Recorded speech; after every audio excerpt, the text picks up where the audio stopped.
Abra sua Bíblia no livro de Lucas, Evangelho de Lucas, capítulo de número 13.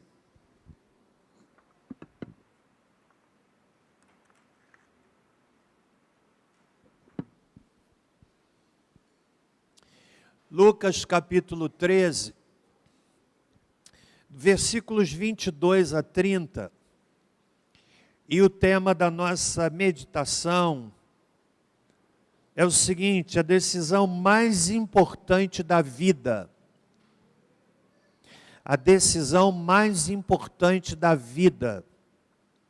Quero basear a nossa reflexão neste trecho bíblico. Versículo 22, Lucas capítulo 13. Percorria Jesus as cidades e as aldeias, ensinando e caminhando para Jerusalém. Perguntou-lhe um homem: Senhor, são poucos os que se salvam? Ele lhes respondeu: esforçai-vos por entrar pela porta estreita, porque eu vos digo que muitos procurarão entrar e não poderão. Quando o pai de família se levantar e cerrar ou fechar a porta, e do lado de fora começar a desabater, dizendo: Senhor, Senhor, abre-nos, ele vos responderá: não sei de onde sois. Então direis: comemos e bebemos na tua presença, e tu ensinastes nas nossas ruas. Mas ele vos responderá: digo-vos que não sei de onde sois. Apartai-vos de mim, vós todos os que praticais iniquidades. Haverá choro e ranger de dentes, quando virdes Abraão, Isaque, Jacó e todos os profetas no reino de Deus, e vós lançados fora. Virão do Oriente e do Ocidente, e do Norte e do Sul, e tomarão lugares à mesa no reino de Deus. Deveras, há muitos que virão a ser primeiros, e primeiros que serão últimos. Meus irmãos, a decisão mais importante da vida. Todos nós tomamos decisões. Algumas de importância mínima, outras de importância máxima. Algumas de efeito mínimo, outras de efeito máximo. Na verdade, a vida é construída por decisões. Nós somos resultado das nossas decisões, das nossas escolhas. E toda escolha tem uma consequência. É tolice imaginarmos que, tomando uma decisão, não arcaremos com as consequências naturais e compulsórias. Portanto, é importante pensar bem na decisão que vamos tomar. Há pessoas que desfrutam, que saboreiam consequências, resultados de decisões sábias que tomaram, de escolhas sábias que tomaram, e hoje desfrutam das consequências correspondentes. Mas há outros que amargam com pesar as dores por terem tomado algumas decisões que não foram sensatas. Muitas delas, mesmo diante de advertências, mesmo diante de orientações, mas que no momento foram ignoradas, foram rejeitadas, e talvez por impulso, talvez movidos pela emoção, tomaram decisões, e a consequência chega, e há um fato que nós não podemos ignorar, é que as consequências são, de modo geral, maiores do que o impacto da decisão em si tomada. Há decisões que afetam esta vida. Onde vou trabalhar, que curso vou fazer. E é bom que a pessoa pese bem e analise essas decisões que afetam a sua vida de forma permanente. Onde vou morar, que roupa vou vestir, são decisões irrisórias, mas há outras que têm a ver com a eternidade. Na verdade, a decisão mais importante da vida não é aquela que afeta o tempo, a nossa realidade que vai do berço à sepultura. Não é. A decisão mais importante da vida tem a ver com aquela que afeta a eternidade. Tem a ver com aquela que ultrapassa o tempo. Tem a ver com aquela que responde à seguinte pergunta: onde vou passar a eternidade? Essa é uma decisão séria. E que muitas pessoas, infelizmente, não levam em conta. Nesse texto, que servirá de base para a nossa reflexão, o Senhor Jesus nos traz a visão voltada para a eternidade. Ele nos leva a uma reflexão gravíssima relacionada à eternidade. Eu começo dizendo que salvação é o tema central deste texto. Começa com uma pergunta que alguém lhe fez: Senhor, são poucos os que se salvam? E antes de analisarmos este texto e extrairmos dele algumas verdades que nos ajudam a tomar a decisão mais séria da nossa vida, eu preciso dizer que, inicialmente, esse texto nos fala, nos convida a pensar sobre o ministério de Jesus como sendo extremamente dinâmico. Começa dizendo: percorria Jesus as cidades e aldeias.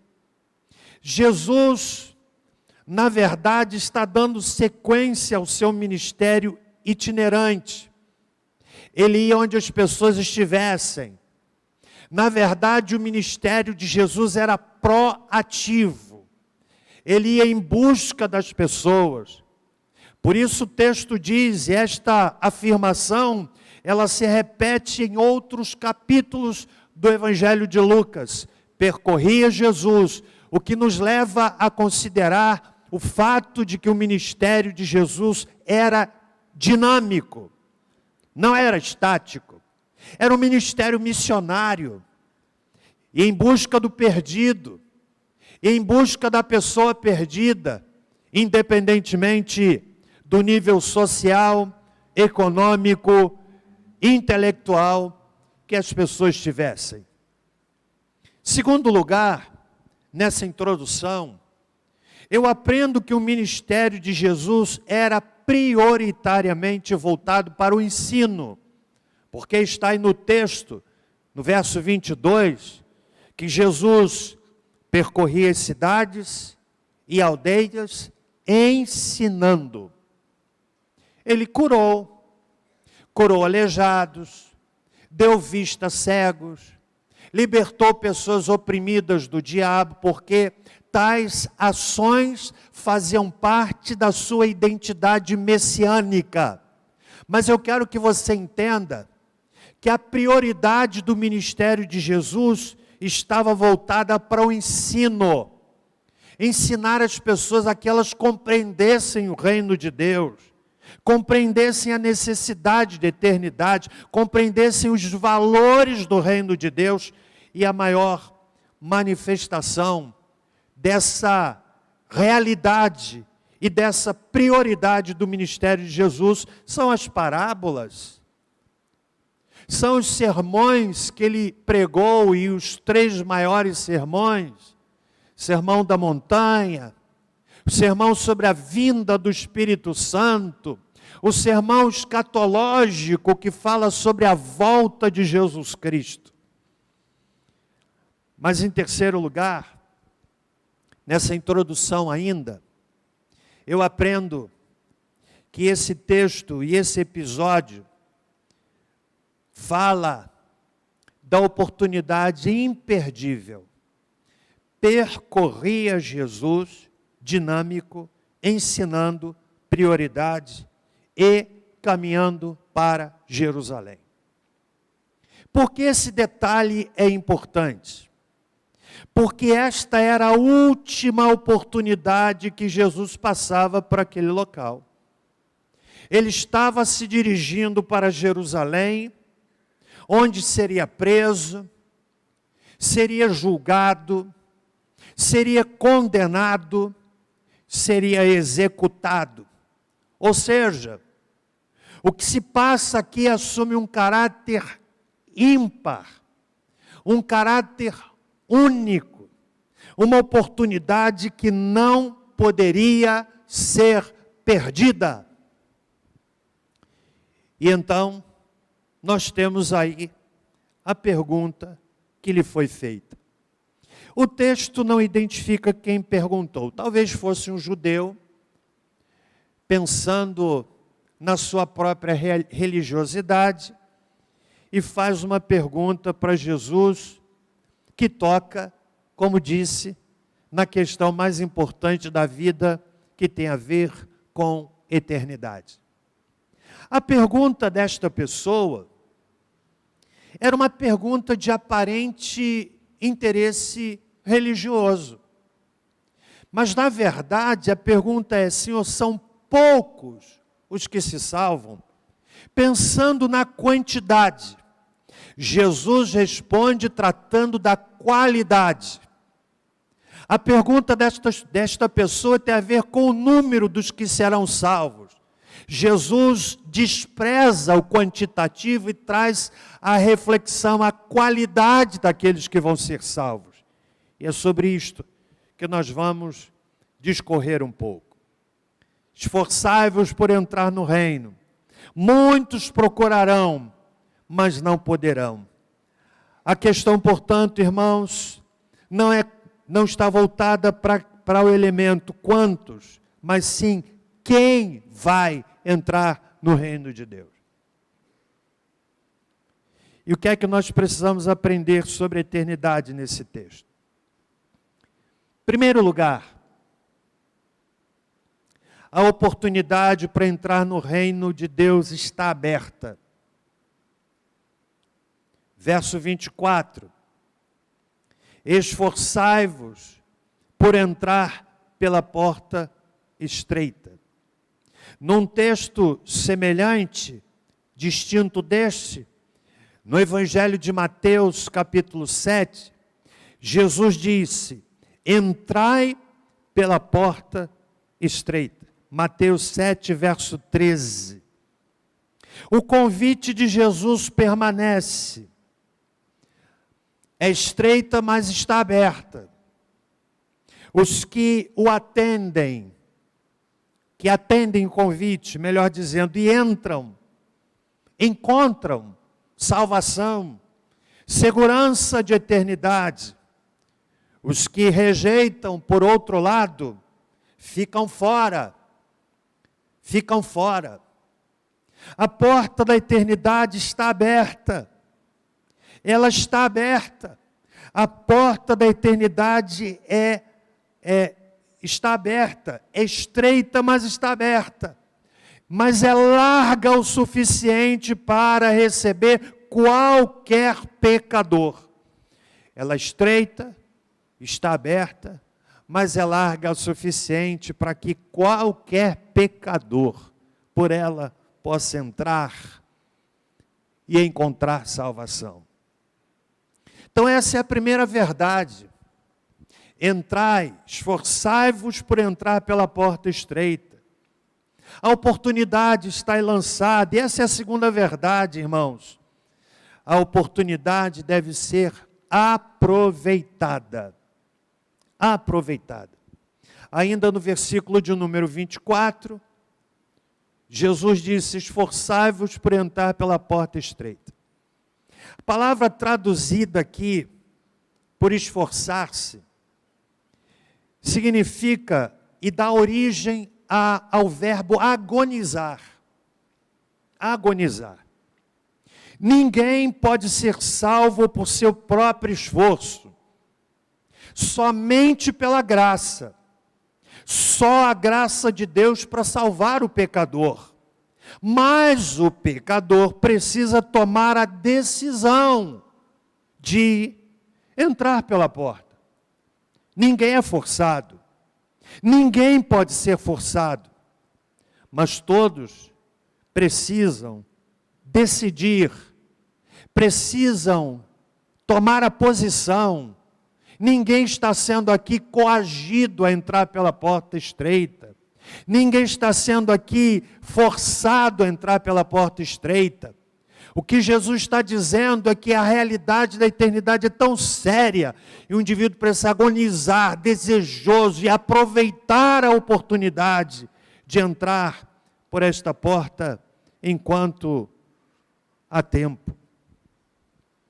A pergunta, portanto, correta não é a que lhe foi feita, são poucos os que se salvam, mas sim, eu estou salvo. A porta do reino, senhoras e senhores, não ficará aberta para sempre. Um dia ela se fechará, seja pela vinda do Senhor Jesus Cristo, ou por sua partida para entrar na eternidade. E isto é de uma gravidade tão grande, levando-se em conta a fragilidade da vida humana. Hoje nós estamos aqui, mas amanhã, não mais.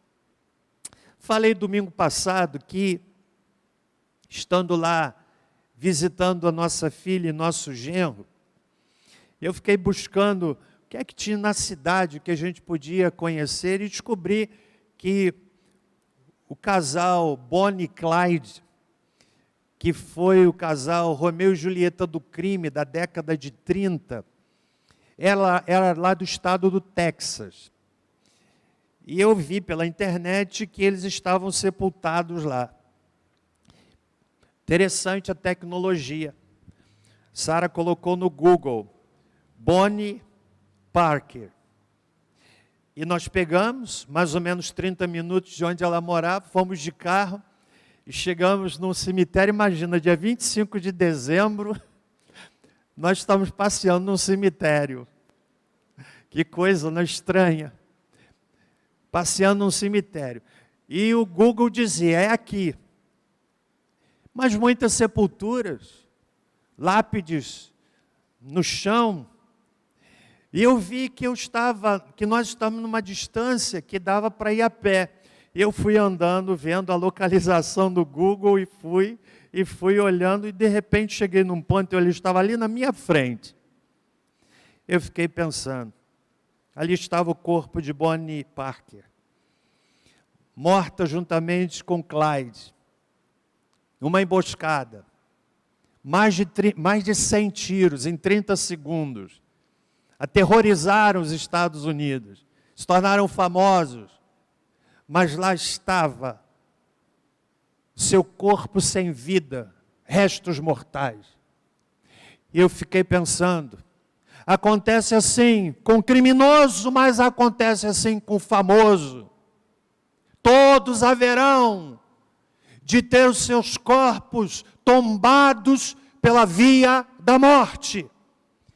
E há uma eternidade para a qual devemos nos preparar. Eu fiquei olhando ali e fiquei pensando, interessante que até na lápide tinha uma balazinha assim de bronze no desenho lá escrito Bonnie Parker.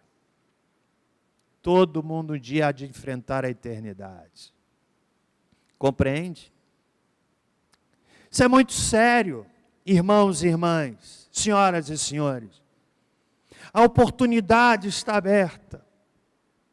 E um dia ela se findará.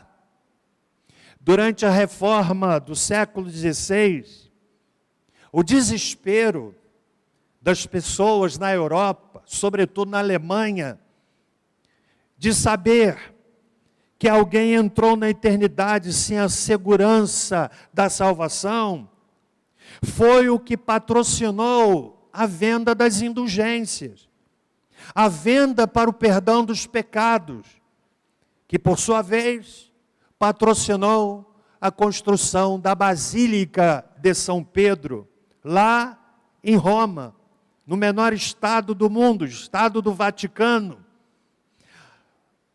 A visão equivocada de que era possível comprar o perdão para os pecados. Só Jesus Cristo salva. Não há mérito no ser humano, mas há responsabilidade humana diante daquilo que foi efetivado na cruz do Calvário. Por isso Jesus disse: esforçai-vos, em outras palavras, agonizem, decidam por entrar pela porta estreita. Compreendem o que eu estou falando? Quantos entendem?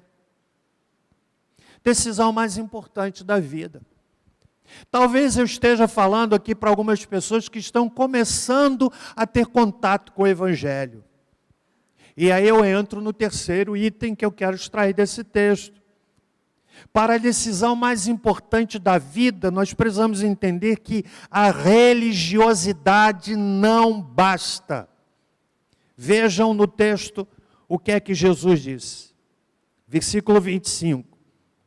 Quando o pai de família se levantar e cerrar ou fechar a porta, e do lado de fora começar a desabater, dizendo: Senhor, Senhor, abre-nos, ele vos responderá: não sei de onde sois. Então direis: comemos e bebemos na tua presença, e tu ensinaste nas nossas ruas. Mas ele vos responderá: digo-vos que não sei de onde sois. Apartai-vos de mim, todos vós que praticais a iniquidade. Jesus ensina que a proximidade física com Ele e com a sua igreja no passado não são garantia de salvação no futuro. Comemos e bebemos na tua presença. Eram ações de aparente proximidade, mas não de intimidade.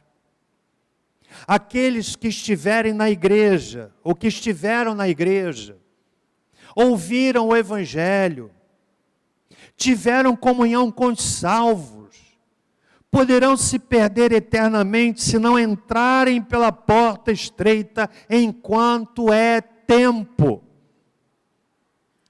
Comemos e bebemos, diz o texto, na tua presença. Começardes a dizer: abre-nos, comemos e bebemos na tua presença. Uma coisa é comer na presença de Jesus, outra é comer com Jesus. São coisas distintas. Talvez eu esteja falando aqui para pessoas que até são religiosas, são devotadas, até têm hábitos religiosos, Mas eu preciso lhe dizer que religiosidade não é suficiente. Não é suficiente. E Jesus, Senhor amado, usando desta didática, porque Ele está ensinando, diante da fala que Ele mesmo expõe no seu ensino, para aqueles que se baseavam na sua religiosidade, Jesus então diz: apartai-vos de mim, vós que praticais iniquidade. Um representa a etiqueta, comer na presença de Jesus. Outra coisa é intimidade, comer com Jesus. Quarto lugar, sabe o que eu aprendo do texto? Quantos estão comigo até aqui? Para você tomar a decisão mais importante da sua vida, é preciso que tenhamos consciência de que a eternidade sem Cristo é trágica. É trágica. Versículo 28. Apartai-vos de mim, diz o verso 27 no seu final, vós todos que praticais iniquidade. E o Senhor Jesus Cristo diz assim: haverá choro e ranger de dentes. Essa expressão que o Senhor Jesus Cristo profere, essa palavra que Ele profere em outros momentos, foi utilizada para se referir ao inferno, eternidade sem Deus. Se não, vejamos, Mateus capítulo 13, versos 41 e 42. Mateus 13, 41 e 42. São palavras de Jesus.